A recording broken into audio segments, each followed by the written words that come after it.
In the shadows of the criminal underworld, there exists a fascinating and heart-pounding reality that captures our fascination. The moments when criminals outwit the very forces sworn to bring them to justice. Join us as we travel through heart-pounding stories and unravel the suspense behind criminals who actually escape the police. On February 26, 2012, Trayvon Martin, the 17-year-old African-American student you see here, was just minding his business near home after he went 2 and 11 for purchasing Skittles and iced tea. Trayvon Martin buying Skittles and iced tea at the 7-Eleven, and tonight, police recordings where, for the first time, we hear eyewitnesses describe. But destiny had a different plan. George Zimmerman, a neighborhood watch captain with a less than friendly reputation, crossed paths with Trayvon. Say, "You got a problem?" And I turned around and I saw him, and I went to go for my phone and call 911 and said I'm not an emergency this time. But I guess I didn't have my phone in the pocket that I thought I had it in. I had it in my jacket pocket, and I reached for my pocket and I was looking for my phone. Suddenly, a gunshot shattered the calm, and Trayvon, unarmed and unsuspecting, fell victim. Zimmerman claimed self-defense, saying Trayvon had a gun. Jacket came up and my shirt came up and exposed my firearm.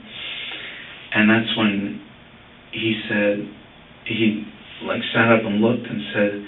But here's the twist. The police found no weapon on Trayvon, and Zimmerman's tale started to crumble. Rage erupted. Protests surged, demanding justice for Trayvon.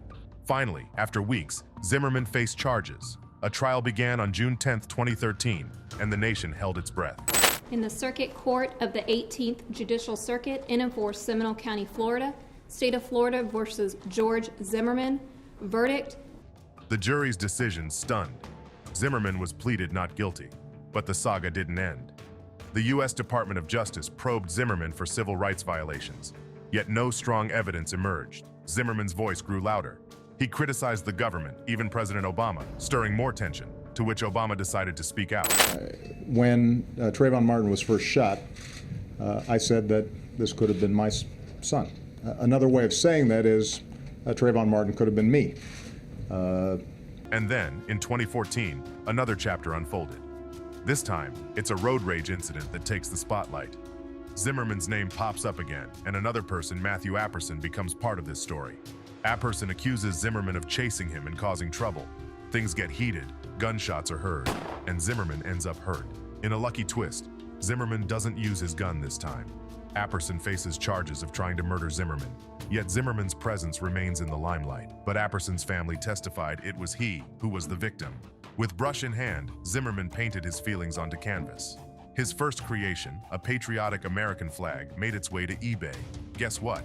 It fetched a whopping $99,999. But then later, whispers revealed that this masterpiece was, well, not so original.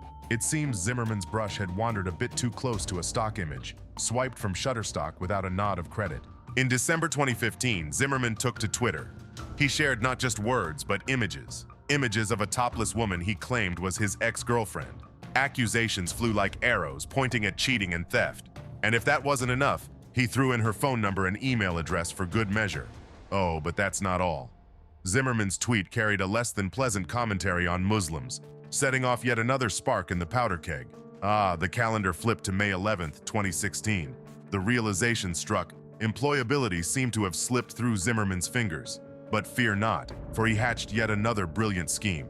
He decided to auction the very firearm that had shattered Trayvon Martin's future. Zimmerman called it an American firearm icon.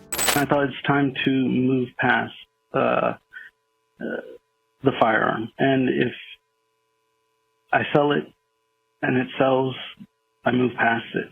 What I've decided to do. And guess what? A mere 9 days later, a bid of $250,000 was proclaimed the victor. Zimmerman's weapon of destruction, now a twisted relic of notoriety, had a new owner. Next up, we have an incident that sounds like something out of a movie plot. In a surprising twist of events, the North Las Vegas Police Department admitted to a major blunder. On September 2nd, 2016, a murder suspect, 25-year-old Alonzo Perez, managed to slip through their grasp due to a rather embarrassing oversight. Perez had been under questioning in an interrogation room when an opportunity for escape presented itself. During a moment when no one was watching, Perez used his ingenuity to his advantage. He cleverly manipulated his handcuffs, twisting and turning them until they finally gave way, setting him free. Just as luck would have it, an officer returned briefly but failed to notice that Perez had managed to break free from his restraints. Seizing this golden chance, Perez executed a daring escape plan. He vanished into the building's ceiling, slipping away like a shadow. Astonishingly, his absence went unnoticed, and the suspect made his getaway without a trace. However, the story takes a twist once again. 4 days later, Perez's luck ran out. He was tracked down and apprehended at an apartment complex. The law caught up with him, and this time, there was no escape. The North Las Vegas Police Department, on the other hand, is left with an embarrassing chapter in their history, a tale of a suspect who managed to slip their grasp in the blink of an eye. Moving on, we have the case of Robert Durst. Born into opulence within the grandeur of New York's real estate realm, Durst's path took an unexpected turn. Against his family's wishes, he wed Kathleen McCormick, a choice that would set a sinister stage. Tragedy struck in 1982 when Kathleen vanished, and Durst found himself under the accusing glare. Kathy's okay. If you're trying to figure out what's wrong with her, the first thing you do is you call her. The web of suspicion grew thick with circumstantial threads, yet no concrete ties linked him to her demise. But hold on to that thought, for this tale spirals deeper. I'm the CD operator 348. Yes, hi. I live in Desert Canyon, and my next door neighbor, one of our other neighbors, found her dog on the street yesterday. Her car's in the driveway. Durst's circle lost more people as time passed. Susan Berman, a close friend, and even a neighbor called Morris Black met tragic ends. Durst's explanation? He said it was all a coincidence, that he was a helpless man caught in an eerie run of disasters. Such was his confidence that he bared his soul to the lens of a documentary series, HBO's The Jinx. Yet, fate has a curious way of unraveling secrets. Unknown to him, his microphone captured chilling confessions, a revelation that would send shivers down spines.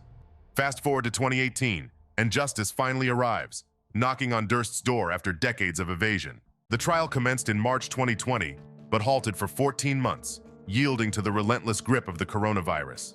The moment arrived, the verdict was pronounced, and disappointment etched across Durst's defense lawyers' faces. Appeals on the horizon, they painted Durst as a man entangled in the web of his own decisions, and that his fate was shaped by the hands of circumstance. They claimed that ambitious prosecutors and deceptive filmmakers scripted this twisted narrative. This court, Mr. Durst, that you be imprisoned, that is, life in prison. Next up, we have a case where the criminal literally outsmarted the cops. In January of 2020, DaBaby, also known as Jonathan Kirk, was set to perform at a Miami nightclub.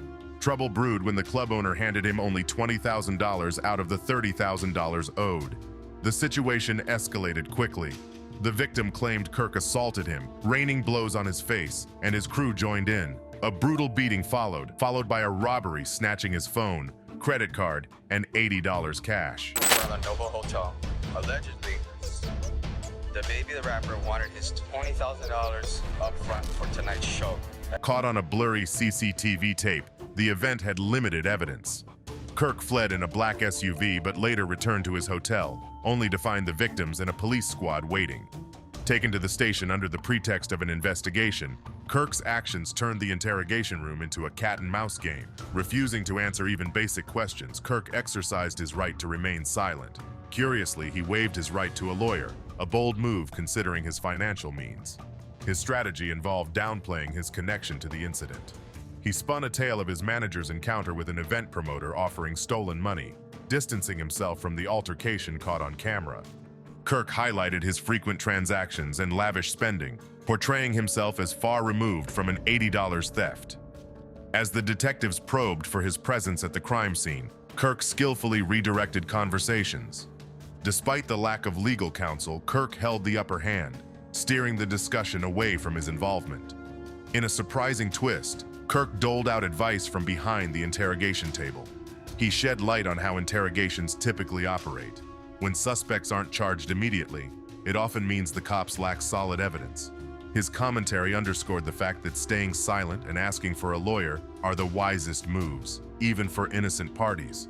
Detectives left the room hoping to leverage isolation to their advantage. However, Kirk had a different idea. He dozed off. Unconcerned by their attempts, he flaunted a nonchalant demeanor that baffled the authorities. Desperation seeped in as the detectives grappled with their next steps. Kirk's belongings were next on their agenda, given his prime suspect status. Yet he stood firm, refusing to allow them access. Facing potential prison time and hefty fines, Kirk's determination persisted. After 48 hours in jail, Kirk was released. And just 2 months later, all charges vanished, leaving DeBaby a free man. And if you thought this was crazy, then wait till you watch our video on the fastest confessions from criminals. Click on the link to watch that video.